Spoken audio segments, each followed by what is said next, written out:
Bonjour, je suis Dominique Gallois, donc je suis viticulteur à Gevrey-Chambertin. J'ai repris le domaine familial, donc un domaine qui existe depuis 4 générations. C'était les grands-parents de ma grand-mère.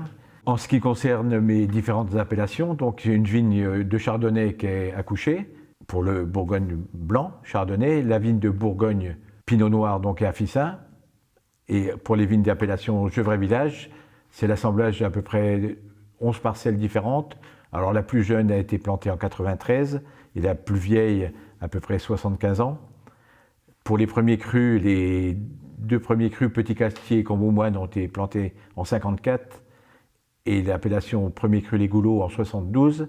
Et les Charmes Chambertin, c'est la vigne la plus vieille de mon appellation, de ma production, pardon. Elle a été plantée en 1910. Alors tous les pieds ne sont pas centenaires, mais il y a encore des pieds qui sont centenaires et qui produisent vraiment des raisins tout petits, très mirandés, avec une peau très épaisse, qui donnent toujours des vins exceptionnels.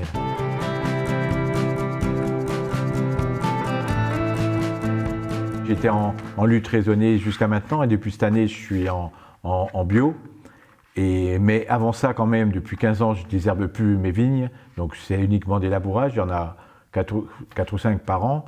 Je fais aussi également des vendanges vertes, c'est-à-dire qu'on élimine une partie des grappes quand les pieds sont trop chargés. Et je laisse tout le temps moins de 10 grappes par pied.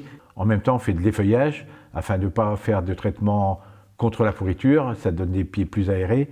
Et pour les vendanges, en fait, ça va bien plus vite parce que les vendangeurs voient tout de suite les grappes.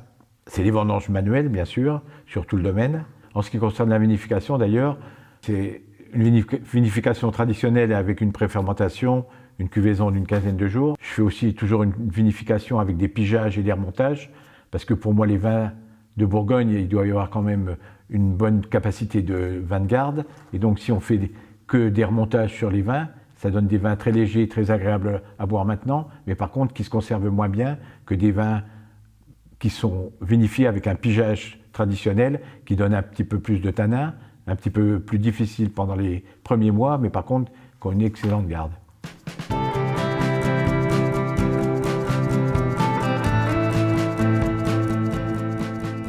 Et après l'élevage, ça dure à peu près 18 mois dans la cave, là où vous êtes, tout en fût, avec une proportion de fût neuf d'à peu près 15% pour l'appellation village.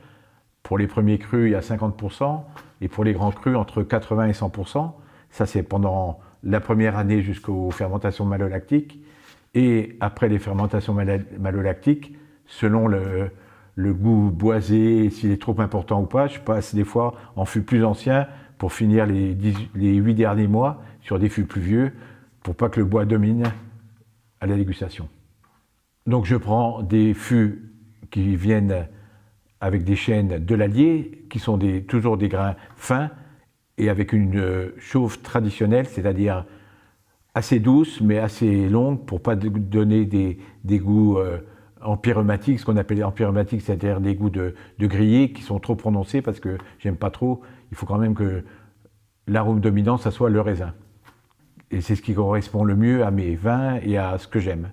Après, pour le filtrage, je fais uniquement sur terre blanche, qu'on appelle Cuselgur. C'est vraiment un très léger filtrage. Je fais pas de collage avant, donc pas de blanc d'œuf dans les vins, parce que j'ai peur que ça les dépouille un petit peu. Je suis vegan, si on peut dire comme ça. Et donc la plupart du temps, la mise en bouteille se fait au mois d'avril, après 18 mois d'élevage. Et tout ça en douceur.